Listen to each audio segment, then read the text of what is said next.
Hey хейтерлерге салам деп коелу. Амансыңар достор. Мен кече мына жолдош деген бир досум боюнча видео чыгарсам, иштери жөн үйдө жатып, жөн жатпай, иштери өтүп, жаман комментарий жазып, оозлорунан агыт келип, карайып чыгып, ушундай бир мындай ичтар көрө албас адамдар бар экен деп койдум да өзүм. Эми комментарий көптөн окуп кое берем. Анча-мынча кирип калганда көзүм илешип калат. Ана деп коем мен. Адам өзүнүн деңгээли кандай болсо, ошондой болот да. Анан алар ошентип отуруп бирөөлөргө жаман мага ушул тарткан видеолорума, сүйлөгөн сөздөрүмө сын тагаардан мурун өзүңүздөр чыгып, ошолорчу өздөрү ушинтип тартып, ошентип сүйлөп чагылдырып бериш керек да. Мен ол дос боюнча 20 000 айлык десем, кээ бир киши ишенбейт, ал 20 000 болбойт, ал жетпейт тиги бу деп. Жай айланайын. Эгерде ишенбесеңер интернет кирип карагыла, Ташиев Ошко келип, мэриянын алдында баягы 130 техниканы тапшырып атканда, ошол айдоочу менен жолуккан видеосу бар. Айлыгың канча десе, 16 000 сом дегени бар.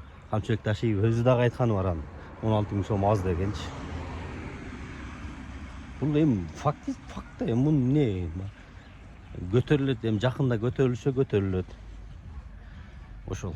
Азыр мына биз ошол кече мен тартып өткөн асфальт жолдо турабыз, буюрса бүтүп аягына чыгып калыптыр. Эртең 31 августта бир топ жолдорду, бир топ мектептерди, бир топ бала бакчаларды ачылышын кылып, лентасын кыркабыз деп эң жакшы ниетте жүрөт. Эми буюрса 31 августта ушул азыр ошого чейин мындай аябай катуу иштеп аткан учуру мэрибиздин.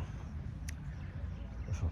Буюрса ошто кычык жолдорубуз деле кеңейип, чоңоюп калды. Эми мына оштун домдун араларында кээ бир жерлер бар.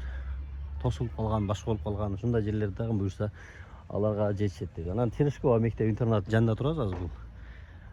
Камчыбек Ташиев окуп кеткен жер. Бул өзү ремонт кылып, кече ремонту башталып бүткөндөн бери ушул жерге 2 жолу келип кетти. Терешкова сонун кылып азыр ремонт кылып, аябай сонун шаттарында сонун кылып койду. Ошо Кыргызстаныбыз өнүгө берсин, ошубуз гүлдөй берсин. Оштун мэринен бүт бардык жетекчилер үлгү алышсын. Ошол хейтерлердин дагы бардыгыңарга салам. Силер жок болсоңор жашообуз эригиштүү болуп кетет. Андыктан комментарийден жазып тургула. Мага сындан тагып тургула. Ал мен үчүн наоборот жакшы болот, наоборот сонун болот да. Значит, мени бирөө көрүп атыптыр.